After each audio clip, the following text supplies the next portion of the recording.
Hi, I'm Ash and welcome to this video where I talk about why I changed foil system from Axis to Duotone. This is a long deliberated decision built over quite a long period, and we need to step back over a year to understand where it began. I've sailed Axis foils for around 3 years. I started on a BSC 890 and then progressed to the HPS range.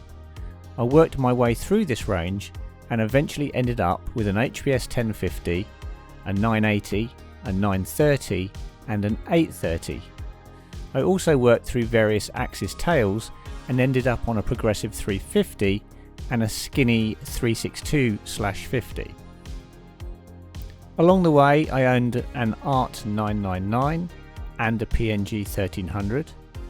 I've also sailed examples from all of the Axis lineup apart from the most recent Art V2 and Fireball. I also have extensive experience in terms of hundreds of hours on the Spitfire 840 and 900. I've sailed the Art Pro 1001 and the Art V1 899. I never really progressed off of the HPS range, and there are reasons for that. The closest to tempt me away was the Spitfire 840. I demoed the Spitfire 840 for over 100 hours in a whole range of conditions. I eventually ended up not going to the Spitfire falls because they needed a bigger wave than we usually get at our local spot to get the best out of them. The main reason for change was wave performance, and I felt that in most other categories the HPS was still a better foil. The Art V1 I owned for a while, but it is choppy where I sail and the water has quite strong tidal currents, and those of us who rode the Art V1s know that they don't much like this type of water, the exception being the 899 and smaller, with the 899 I think probably being the best foil in the Art V1 range. On the downside, the Arts are not very easy to get going, have an aggressive stall at low speed and generate excessive front foot pressure when you push them hard at speed. The Art Pro 1001 that I demoed was even harder to get going and had an even more aggressive stall. It was fast, but it was also not much fun to turn, with a bit of a mind of its own in choppy or disturbed waters. At this point, with what Axis had on offer, I'd pretty much decided that high aspect was not for me, due to my experience with Axis high aspect foils and the Spitfire, which was the only viable upgrade option that wasn't HA at the time. It just wasn't a worthy upgrade from HPS in my view. This led me to looking at other manufacturers' foils, and I'll remind you at this point the Art V2 was not around and neither was the Fireball. The first foil that I demoed from another manufacturer was the AK Tracer 1030, which was my first experience riding a full plain foil, in other words a foil that you don't just bolt on but a foil that's built into a front fuselage. I really liked that foil, and you can see the review on my channel, I'll link it top right. My issue was the AK line was, at the time, not very well rounded out with other options, and I felt I would be quite limited with choice if I changed to AK. Nevertheless, I'd had my eyes opened slightly. I'd experienced a nicer mid-aspect foil than the HPS, and so I now knew there was other good stuff out there, and that perhaps Axis wasn't the pinnacle of foil design that I'd previously considered it to be. Next, I tried the Duotone Whizz 1000, and this was somewhat of an eye-opener as well. I'd always dismissed Duotone foils. They looked a bit funky design-wise, and I just felt like they were playing catch-up with the other leading brands. However, the Whizz was like a Spitfire, but with a significantly better low end. Lots of carve capability, and just fantastic on mushy wind-driven swell, but it was missing speed. At this point, I got to try North foils. They had a very good looking new medium aspect V2, and it was getting a lot of good press. I thought medium aspect was where I wanted to be due to my bad experience with Axis's HA foils, so I tried the MA 1050 from North. This foil was really superb. It didn't have a ton of glide, but it was enough. The real selling point was the ease of use. It was a fantastically forgiving and playful foil. I had a lot of fun on it, and it led me to actually making a purchase of an HM 90cm mast, which had just been released, and I was all set to change over to North.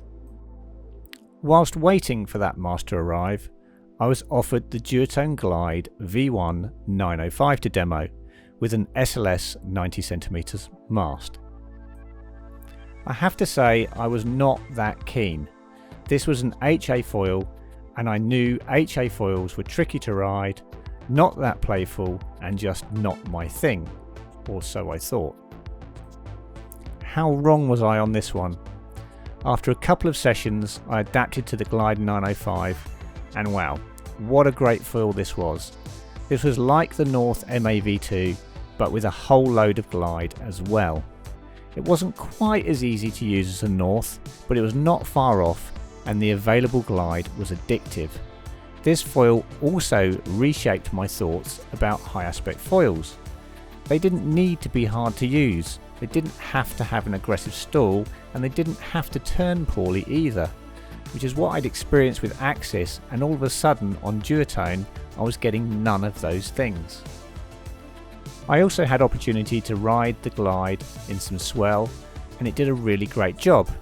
Not as good as the Whizz, but still very respectable performance. So now I had a dilemma. I'd ordered the North HM 90cm mast and was kind of tied in, but as it turned out, North had no stock.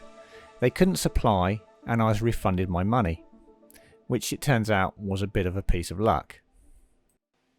It was at this point Axis released the Art V2, which I looked at and had the option to demo, but when looking at that foil I just couldn't get the fact that it was built like a dagger out of my mind.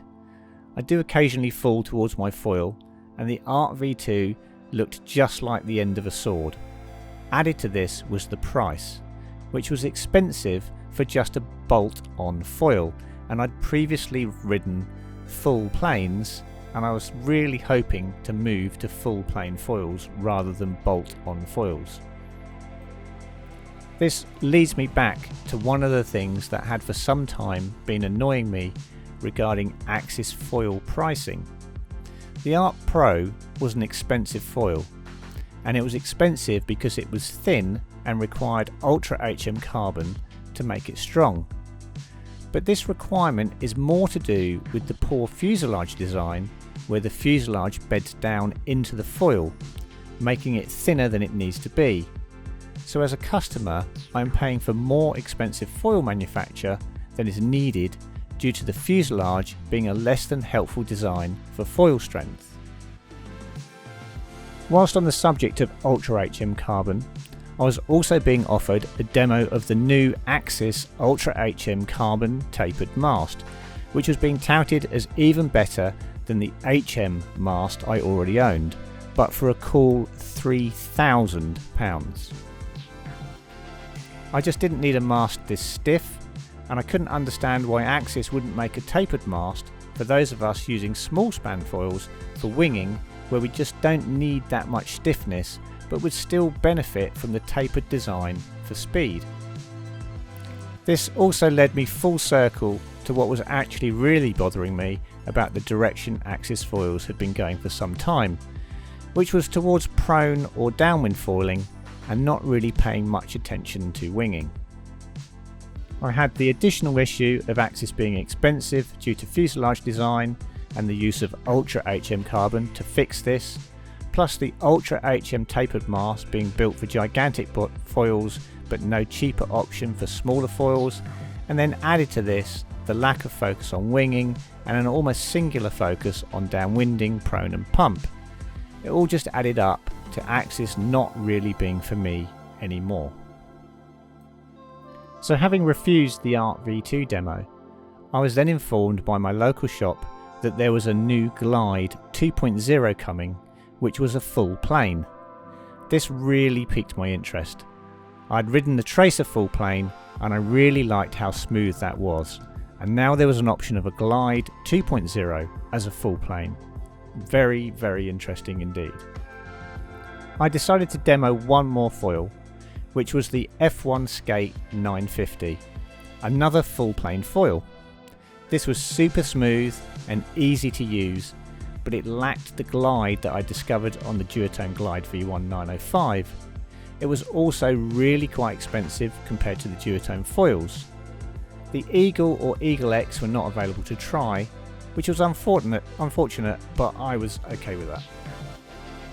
With the new Glide 2.0 coming and stock getting pre-sold very quickly, I decided that I would like the Glide 2.0 in 900 and 750 area sizes.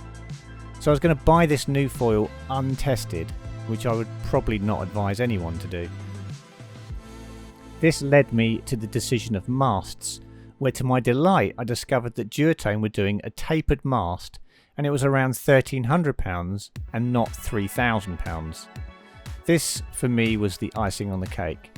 I had the foil I liked, or at least I hoped I would like, and I could even match it to a tapered mast for a sensible price. Looking at all my Axis foils, masts, tails and fuselages, it actually added up to being a reasonably inexpensive swap. I could sell all my Axis gear second hand and raise most of the money required for all new Duotone foils. Admittedly, I was going from 4 foils to just 2, but as it turned out that wasn't actually an issue.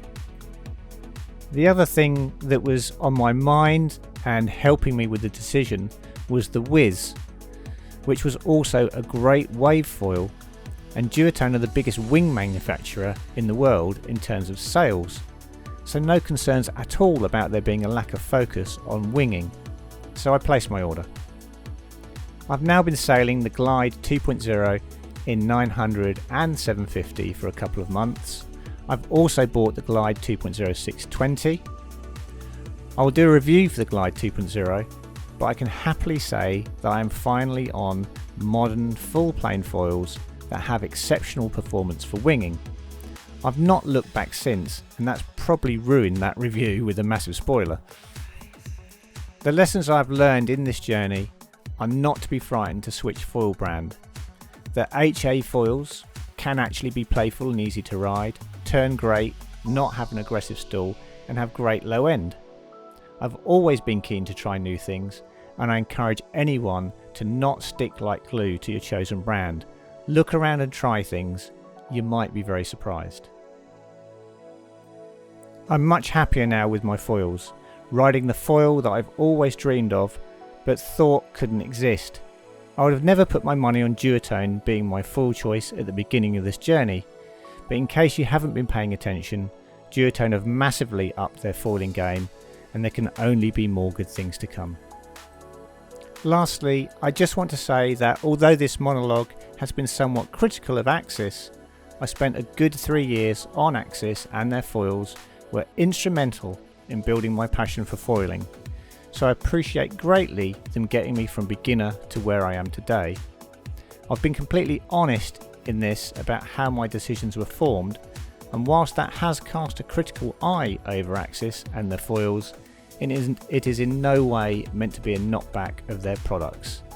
Everyone has their dream foil set up, mine just wasn't available through Axis. Lastly, I'd like to just say thanks to the Water Sports Centre, who lent me all kinds of foils, wings and equipment in order to make this final decision and get onto these new Glide 2.0 D-Lab foils.